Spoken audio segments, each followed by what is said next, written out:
అదే నమస్కారం. దీనికి ముందు బంగారం, వెండి, ప్లాటినం ధరలు అప్డేట్ ఇచ్చారు కదా. మార్కెట్ ఓపెన్ అవ్వగానే వచ్చినటువంటి రేట్లు అవి. ఓపెన్ అయిన తర్వాత ఏమైందంటే ఇంటర్నేషనల్గా వచ్చేసి యుద్ధం మరలా మొదలవుతుంది. మరలా లేని పని తలనొప్పులన్నీ మళ్ళీ వరల్డ్ వైడ్ రాబోతుంది. ఇక దీంతో మరలా పడిపోయింది. ఇందాక అన్నాను గుర్తుందా మీకు? దీనికి ముందు వీడియోలో బంగారం పడాలి కదా, మరి ఏంటి పెరిగింది అన్నాను. ఇక పడిపోయింది. ఎందుకంటే ఆయిల్ రేట్లు ఒక్కసారిగా జంప్ అయింది. సో గంటల్లోనే అండి ఇది డిఫరెన్స్ అన్నప్పుడు వచ్చేసింది. ఏకంగా 2130 పడిపోయింది. 24 క్యారెట్ గోల్డ్ బంగారం 10 గ్రాములు 1,45,640 ఉంది ఇప్పుడు. అప్పుడు గ్రామ్ వచ్చి ఎంత? 14,564.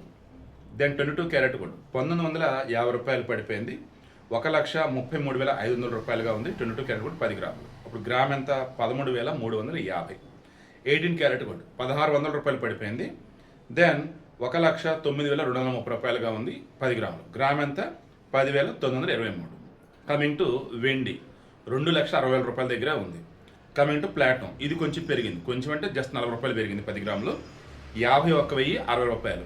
అప్పుడు గ్రామ్ వచ్చేంత 5,106 రూపాయలు. సో ఇది ఇవాళ మార్కెట్ ఓపెన్ అయిన తర్వాత ఇంటర్నేషనల్ మార్కెట్స్కి సంబంధించి, ఇంటర్నేషనల్ సిచ్యువేషన్కి సంబంధించి ఉన్నటువంటి పరిస్థితులను బట్టి మరలా ఇప్పుడున్న అప్డేట్. మేబీ ఈవినింగ్ కూడా ఏమైనా చేంజ్ చేద్దామో చూద్దాం.